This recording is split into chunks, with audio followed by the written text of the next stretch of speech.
All right, how's everybody doing? Everybody looks excited to get back. Good, good, good. Okay. Let's see here. A couple things I want to take care of. Teachers, please pardon this interruption. The Lomax bus just arrived with the gymnastics and dance students. Please do not count them tardy. Thank you. Okay.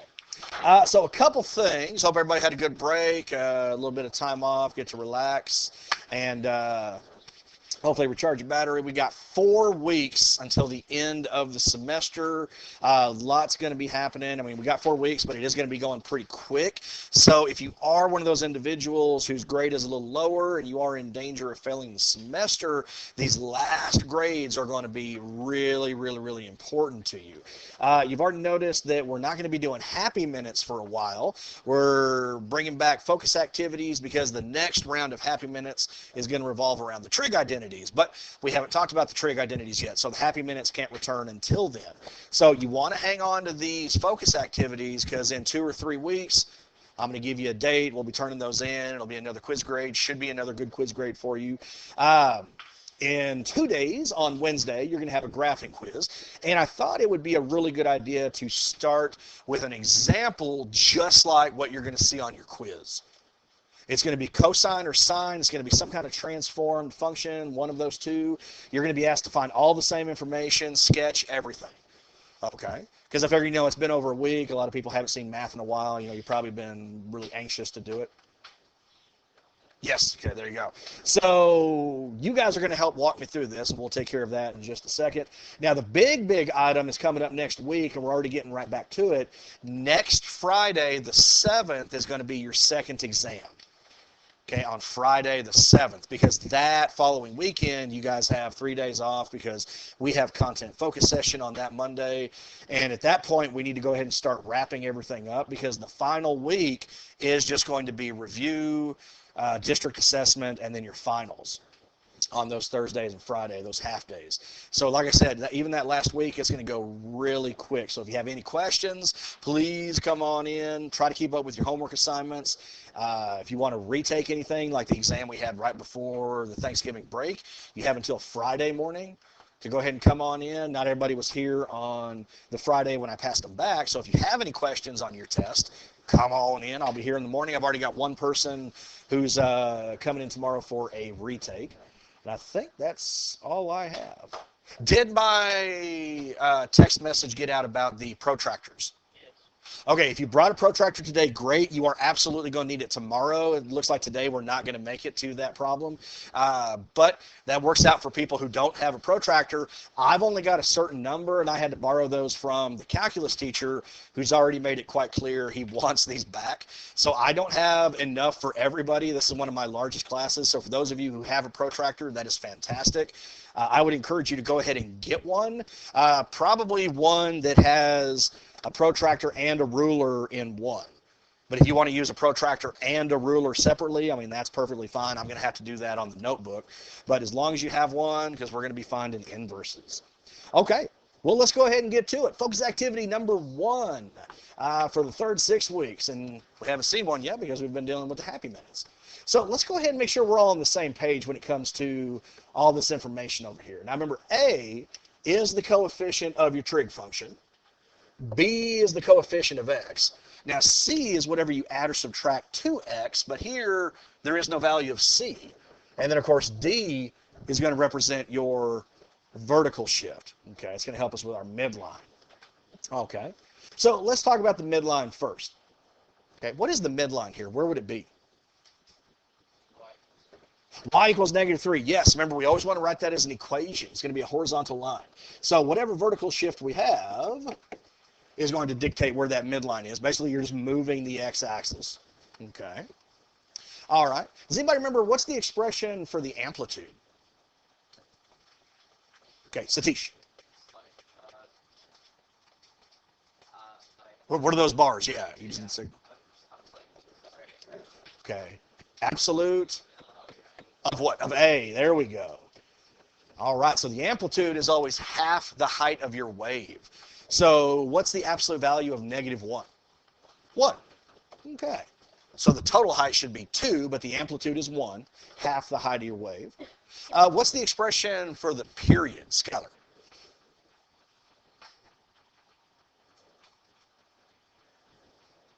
I'm sorry? It would involve b. What do we do with it? Don't know. Raphael, can you help him out? 2 pi over b. And in some textbooks, some teachers, you'll have the absolute value of b, but we're just always going to take the positive. So 2 pi divided by b. So in this case, b is 4. So 2 pi over 4 would simplify to what? Pi over 2. So it should take pi over 2 radians before this graph starts to repeat itself. Okay, that'll represent 1 cycle. All right, now this is one thing that a lot of people missed on the exam. What's the frequency? It's the reciprocal of something. Reciprocal of the period. So if the period is 2 pi over b, then the frequency would be b over 2 pi. So in this case, 2 over pi. The reciprocal of the period that we just got. So what this is telling me is the number of times you should see the graph repeat in a given radian measure.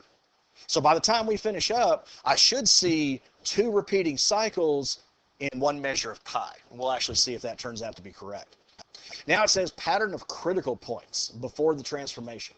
So we're talking about cosine. Now remember, cosine and sine had different critical values. Miriam, can you tell me what cosines were for the parent? Did we start with a 0 or a maximum? Cosine starts with a maximum. So we have a 1. Then a what? 0. -1, so a minimum. And then a 1, yes. Because remember, we had that curvy V that was repeating over and over again. Okay, good. Now, these 5 critical values right here, they are going to be my y's, but am I just going to go ahead and write these in the second row here? Or am I forgetting something? What am I forgetting? There you go. Now, Dylan was saying A and D, so how can I tell the difference between a horizontal transformation and a vertical? What's the big red flag? Parentheses. Anything happening outside the parentheses, like he said A and D, I'm always going to apply those to your critical values. So here, all 5, I want to multiply by -1 and then subtract 3. So let's see, 1 times -1 minus 3. What would that be? -4. Now, 0 times -1 minus 3. Okay. Then -1 times -1 minus 3. So -2, because 1 minus 3. All right. And then when I get back to 0, it should give me the same value. I've got a -3. And then 1, once again, will give me a -4. So is everybody okay where I got those from? Okay. Now, the x's were a little different. We had to set up something called a compound inequality. Now, if we were dealing with sine and cosine, we always put that compound inequality between what, Connor? 0 and 2 pi, yes. If it's sine or cosine, we always start the same way for my x's. Now, the week before Thanksgiving break, we were talking about graphing tangent, cotangent, secant, and cosecant. The way we graphed secant and cosecant was by taking the reciprocal. Remember, so you can start those both out the same way. But tangent and cotangent, remember, they were a little different. What was tangent and cotangent's period? It was pi, so its formula was different. It wasn't 2 pi over b, it was just pi over b. So tangent and cotangent's frequency would be b over pi. Okay. Now, if we were going to graph tangent and cotangent, we'd want to use a consecutive pair of, starts with an A, asymptotes. Okay, for tangent, we typically use -pi/2 and pi/2. What do we use for cotangent? We started at 0 and went to what? Pi. Okay. All right. Now, again, this has nothing to do with the graph we're looking at right now. It's just kind of a little review to see how much we remember, because what's happening next week? You got your exam next week, the second exam. Okay, that we'll definitely have that material on there, so we want to be looking at that. Okay. So how do I complete this compound inequality? What do I do? What goes in the middle? 4x, whatever is happening horizontally in the parentheses, I'm going to put right there. Okay, and how would I solve this for x in the middle? Yeah, just divide through. Whatever I do to the middle, I'm going to do to the other two sides. So 0 divided by 4 is 0. Less than or equal to 4x over 4 is just x. And we actually saw 2 pi over 4 is going to give me pi over 2. All right. Now, if you remember from before the break, once we simplify this compound inequality, the lower boundary always gets paired with that first critical value. The upper boundary is going to get paired with the last critical value. You always go in order, okay, first and last. But how do I figure out what those 3 missing x's are? There you go. Now divide what by 4? There you go. The distance between the upper and the lower. Now here, it was kind of easy because the lower boundary was 0, so we know the distance is pi over 2.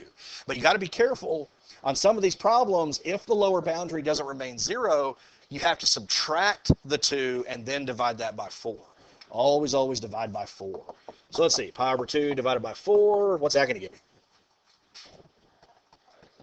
Pi over 8. All right. So this is the value that I'm going to add over and over and over again. Okay. So 0 plus pi over 8 is pi over 8. Now plus pi over 8 would be 2 pi over 8, but what's that? Pi over 4. Remember, we always want to simplify. And if you want to write out the pattern and then go back and simplify, that's fine. So then we would have 3 pi over 8. And will 4 pi over 8 reduce to pi over 2? Yes. Remember, it should always match up with your upper boundary. Okay, and what we've done, we've got 5 points on one period of this cosine function. All right. The only thing is, where's pi over 8? Where would I find him? What's here halfway between 0 and pi over 2? That's pi over 4. So pi over 8 would be halfway between 0 and pi over 4. Okay. All right, so the first ordered pair would be 0, negative 4. So 0, negative 4. Place that point right there. Then at pi over 8, I'm going to go down 3. Pi over 4 will give me negative 2, and I'm just plotting these ordered pairs now. 3 pi over 8, halfway between pi over 4 and pi over 2. That gives me a negative 2. And then pi over 2 gives me negative 4. There we go. So we do have the curvy V, it's just upside down. Why is it upside down? Yeah, because of the negative. That was a reflection. Now, this is one period, but let's say I want at least another period. How do I do that? Yeah, just start repeating the pattern. So the next one would be a 0, maximum, 0, minimum, and I can go in the other direction as well, 0, maximum, 0, minimum. And you'll notice when I'm saying 0 in this case, I'm not talking about where it touches the x-axis. I'm talking about where it would touch the midline. There you go. So let's see here. Let me go ahead and sketch this. And there we go. There would be the graph. And let's see if everything works out here. We said the midline was y equals negative 3. So if I go down to negative 3 and draw a horizontal line, it does work out nicely. That was correct. We said that the period was pi over 2. So does it only take pi over 2 units before it repeats again? Yeah. Now, what does it mean again, the frequency? This is the one that's throwing me off. It says 2 over pi. So what is that actually telling me? Aiden?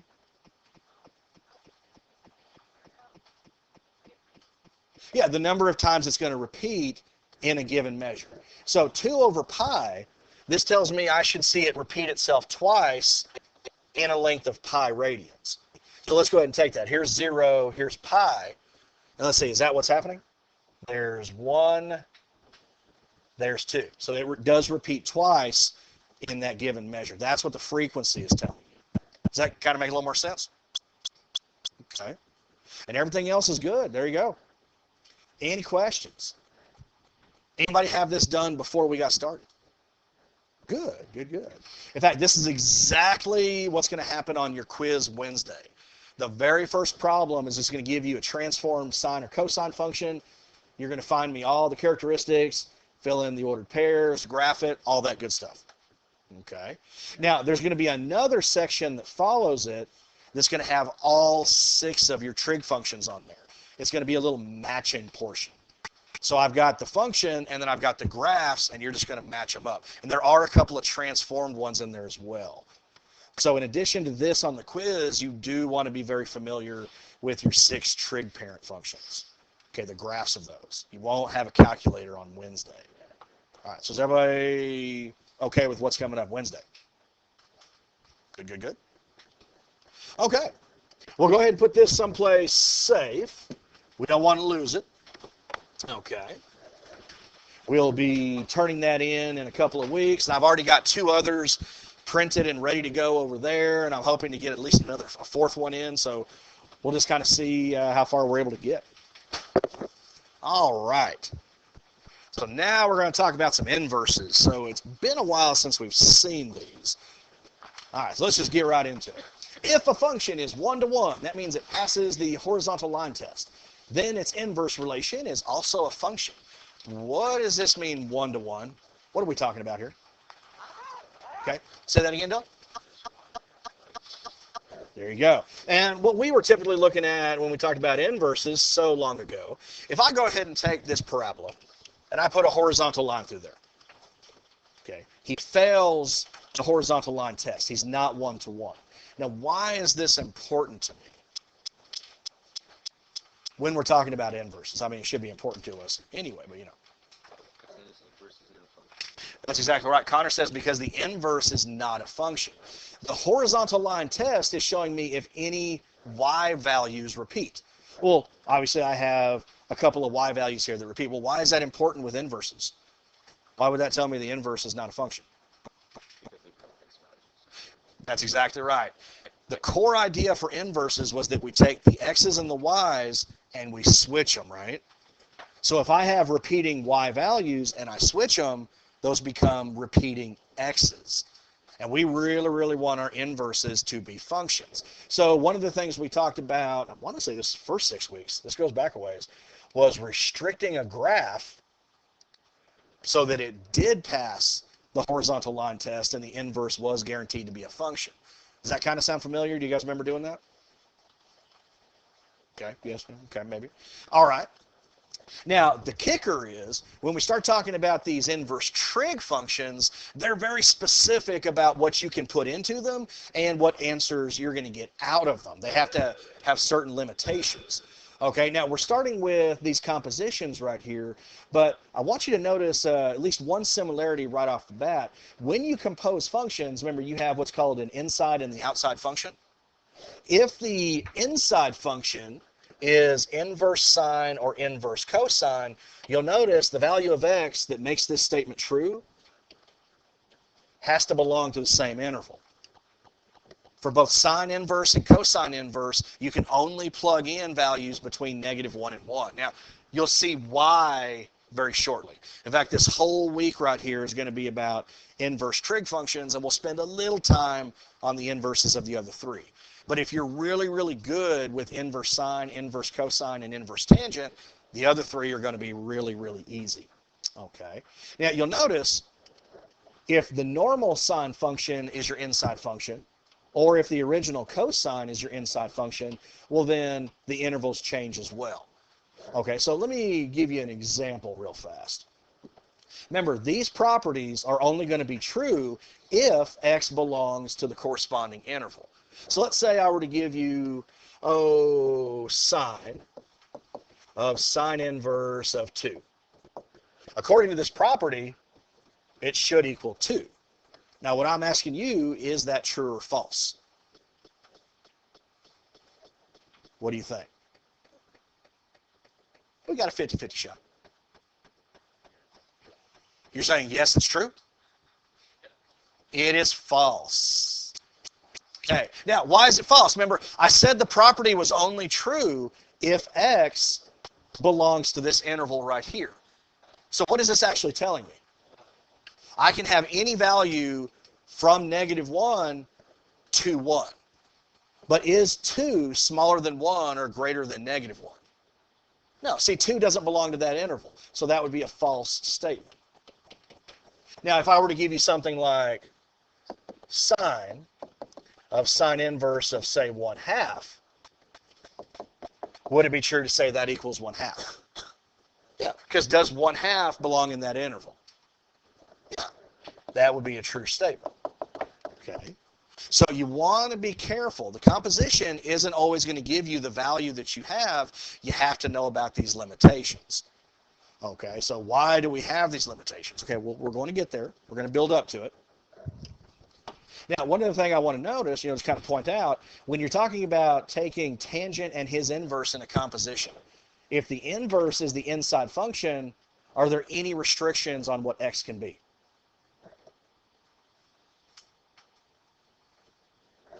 This statement would be true for any number you could possibly think of.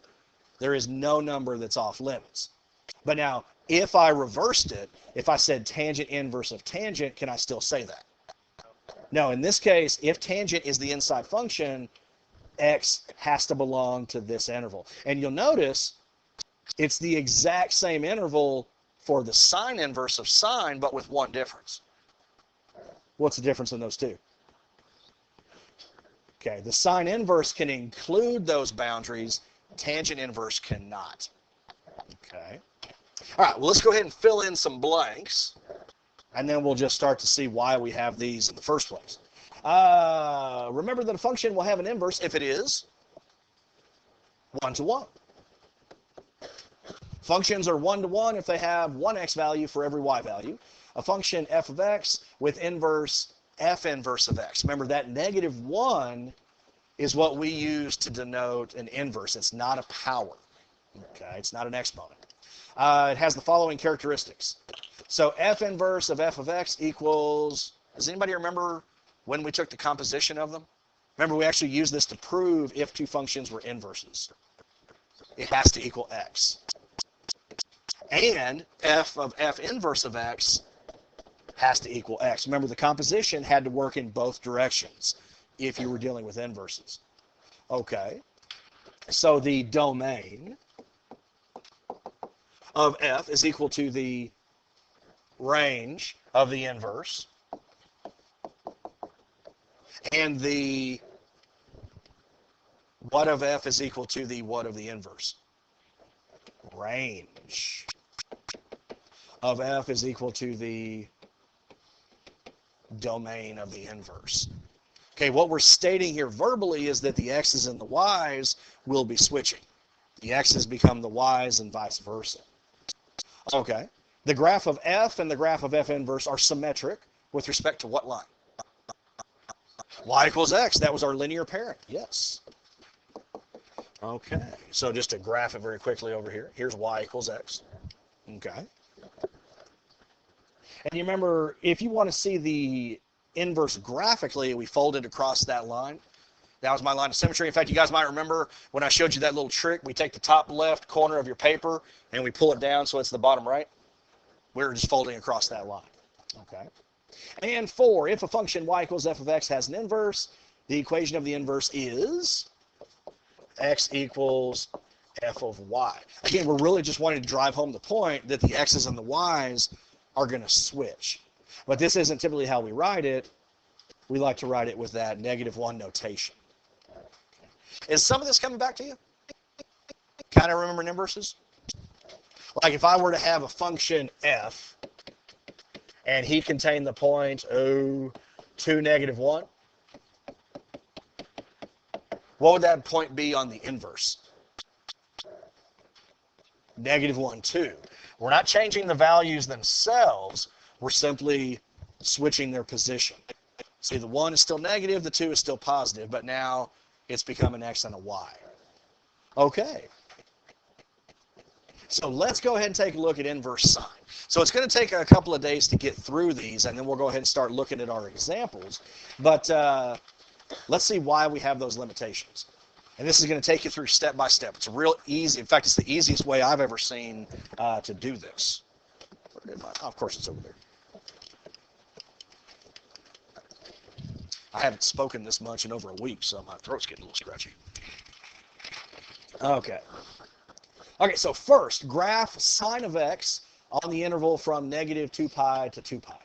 And of course, this grid here is not going to go to negative 2 pi, so we'll just fill it in as much as we can. So where does sine start? He started at 0, right? So it's 0, 0. So this is the, the y and the x-axis. And let's say this is pi and this is 2 pi right here. So this would be negative pi.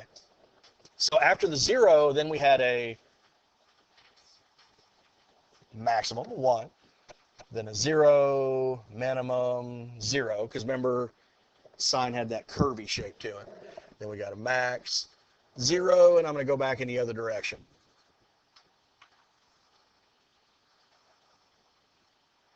There we go. Okay, so here's sine of x. Just the parent, something we're very familiar with at this point. Well, the question, is he 1-to-1?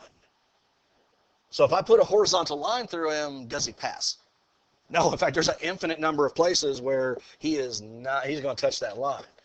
So this is a problem for us. We want inverse sine to be a function. So you remember like we did that parabola, way back in the past, what I just showed you? We're going to have to restrict this guy's domain. That means we're going to be cutting part of his graph away because we want him to be 1-to-1. All right, so let me first get rid of this guy right here. Okay, so we're going to do this by starting with the range. Okay, well, what's the range of this parent? What's the lowest and the highest he goes? He goes from negative 1 to 1, right? Okay. Now, using this, what domain value, the x value, will give you a range value, a y value of negative 1. Now, of course, there's going to be multiple places where this occurs, but let's go ahead and go with the smallest ones, the closest to the origin we have. So here is negative 1, right? Phil, let me draw the negative 1. So what corresponds, what x value from the origin would get me to negative 1? What would this point right here be? That'd be negative pi over 2.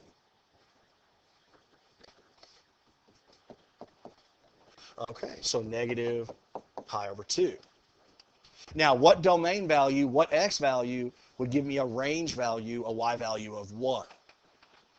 So from the origin, if I wanted to get to this point right here, this maximum, I'd have to go right and then up. So what value is that going to be? That's pi over 2. Okay. So that's pi over 2.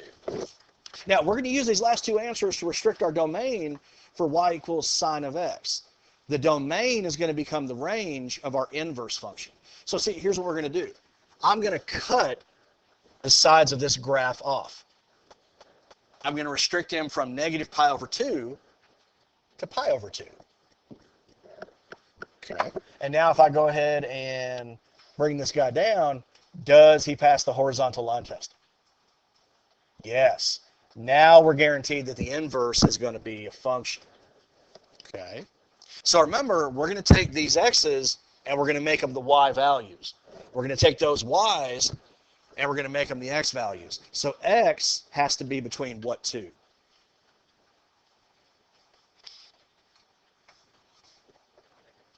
It's got to be between negative 1 and 1. So the range, the output, has to be between what was originally the x's, negative pi over 2 and pi over 2.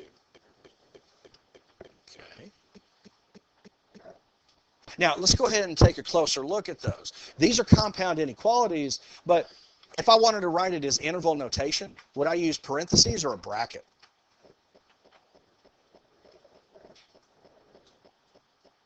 Parentheses or a bracket?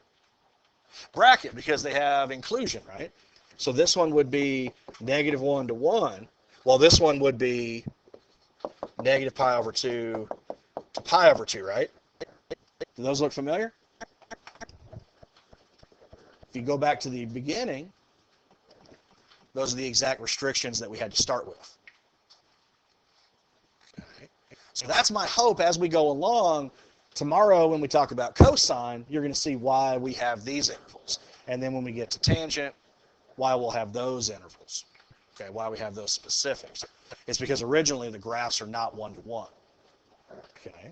So let's go ahead and graph this. So again, these x's, the horizontal, I'm just going to flip them, and they're going to become the vertical. The vertical are going to become your x's. So here, I'm going to go ahead and say, let's say this is -1 and this is 1, because originally, see, those were y values.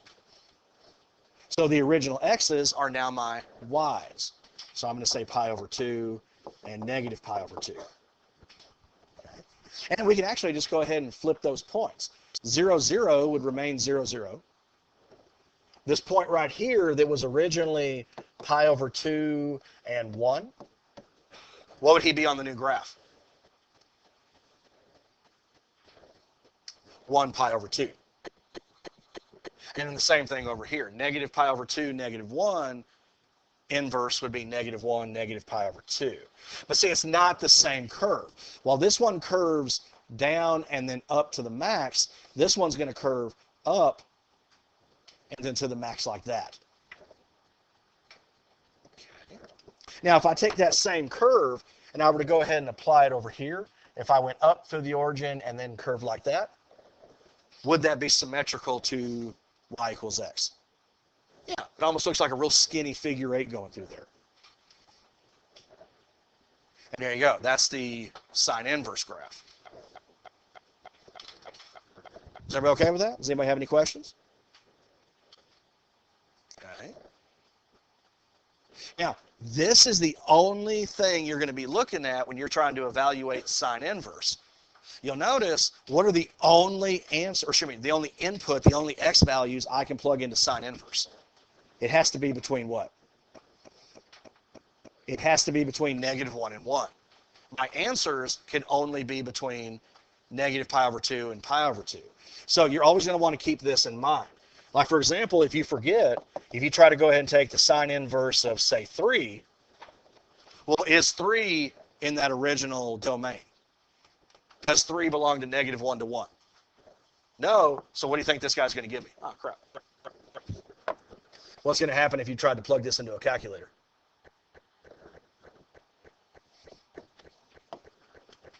It's not going to work. It's going to give you an undefined value. We have to work with these limitations. Okay. Now, what this means is that my answers, like I said, you're only going to be able to get them between a negative and a positive pi over 2. So if we're looking at the unit circle, where's pi over 2?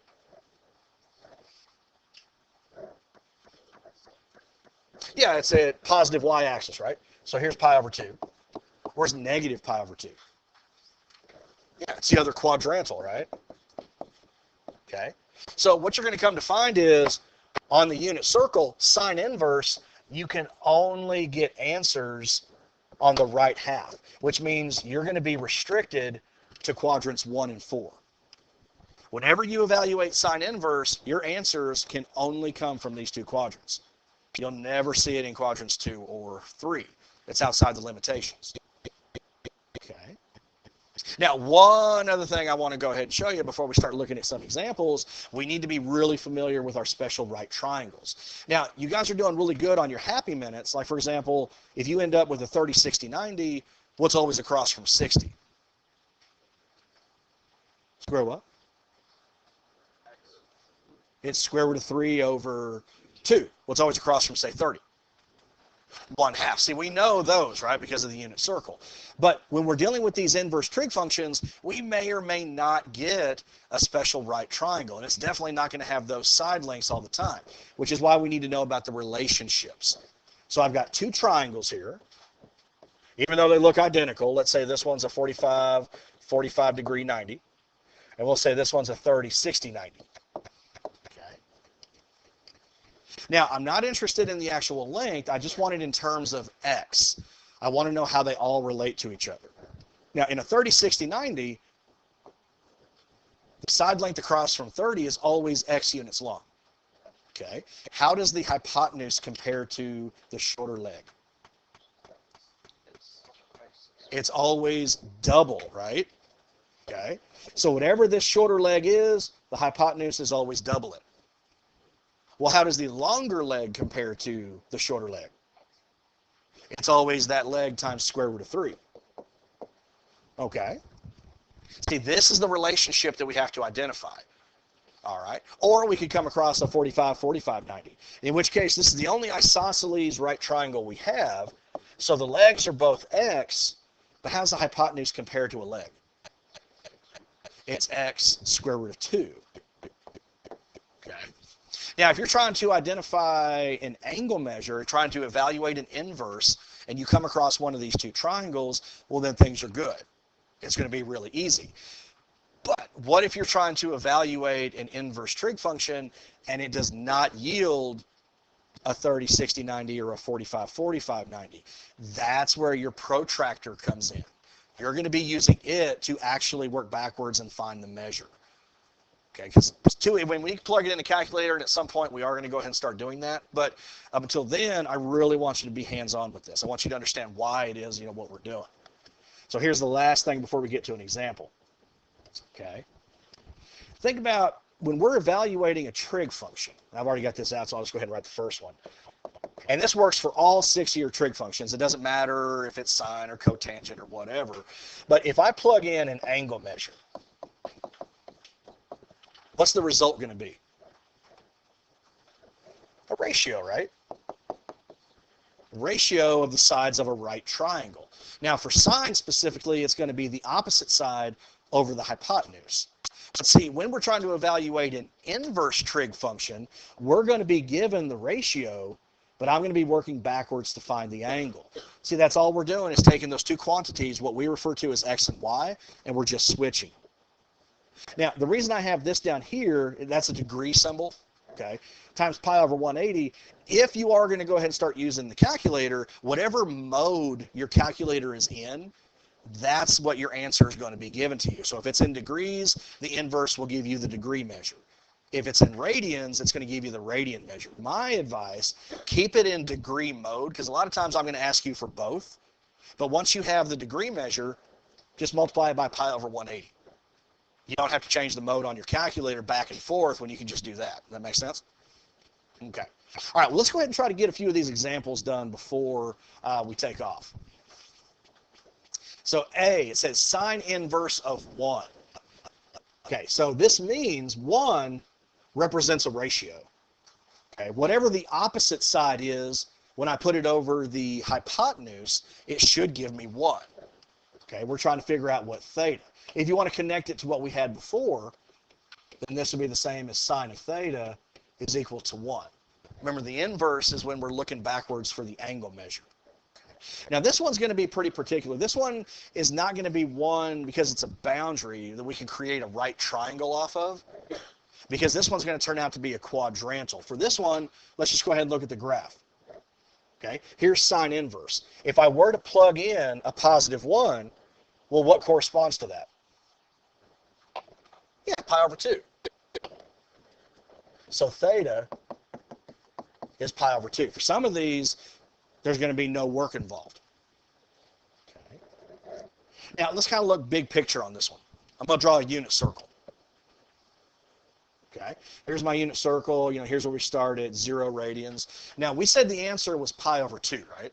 So pi over 2 is going to be up here. Okay. Now, one other thing, we're working backwards to find that angle measure. We only know the side lengths, right?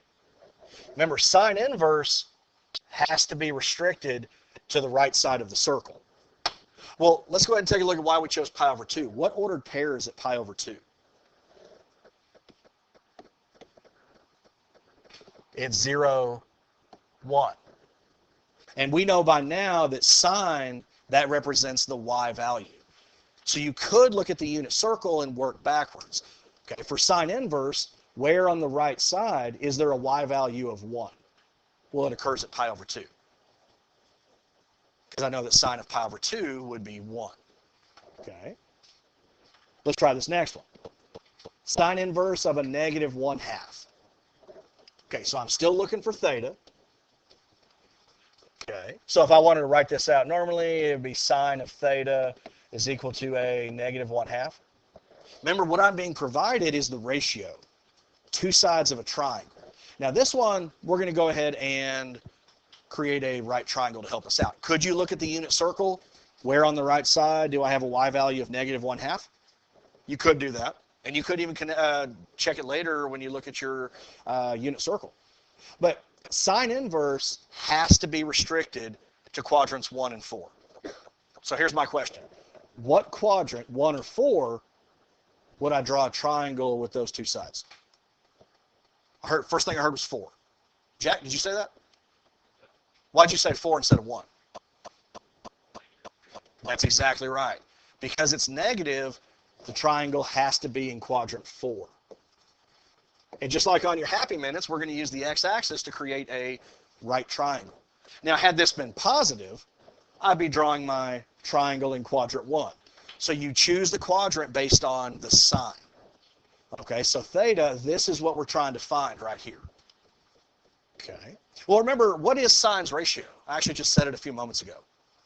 It's always what over what? Opposite over hypotenuse, right? So the opposite is -1, hypotenuse is 2. Okay. Remember, the radius is always positive. The hypotenuse is always positive no matter what.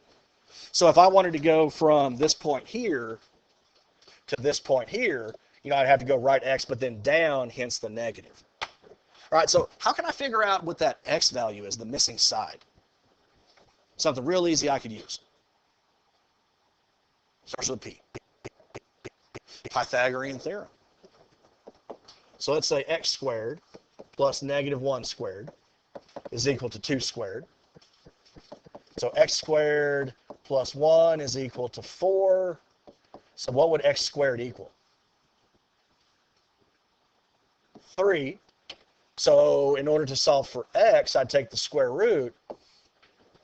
So I know that has to be square root of 3. Now here's my question. Does this triangle look familiar? Okay. Looking at the relationship, would this be a 45-45-90 or a 30-60-90? Yeah, it's got to be a 30-60-90. I mean, immediately we know it's not 45-45 because these two legs did not what? They did not turn out to be the exact same. But you'll notice, forget about the negative. Remember, that just tells me direction. Is the hypotenuse double the shorter leg? And is the other leg just that length times the square root of 3? See, that's what I was referring to a moment ago, is when you want to be able to recognize the special right triangle. So if we know this is a 30-60-90, then what's that angle I'm looking for? Is it the 30 or the 60? What angle is always across from the smallest side? The 30. Now, here's where you want to be careful. Is my answer 30 degrees? There's something I'm forgetting. Now, remember, my answer can only be between -pi/2 and pi/2. Well, 30 degrees is absolutely between the two, but what am I forgetting? Negative. If it's in quadrant 4, you have to rotate clockwise. Now, if I wanted to write this as a radian, that would be -pi over, is it 3 or 6? 6. Okay. All right. So good. Thank you very much, guys. We will pick this up tomorrow. Have a good day.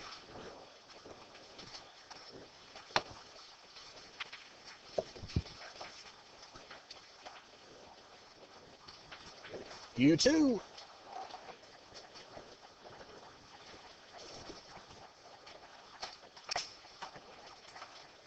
Doo-doo-doo-doo.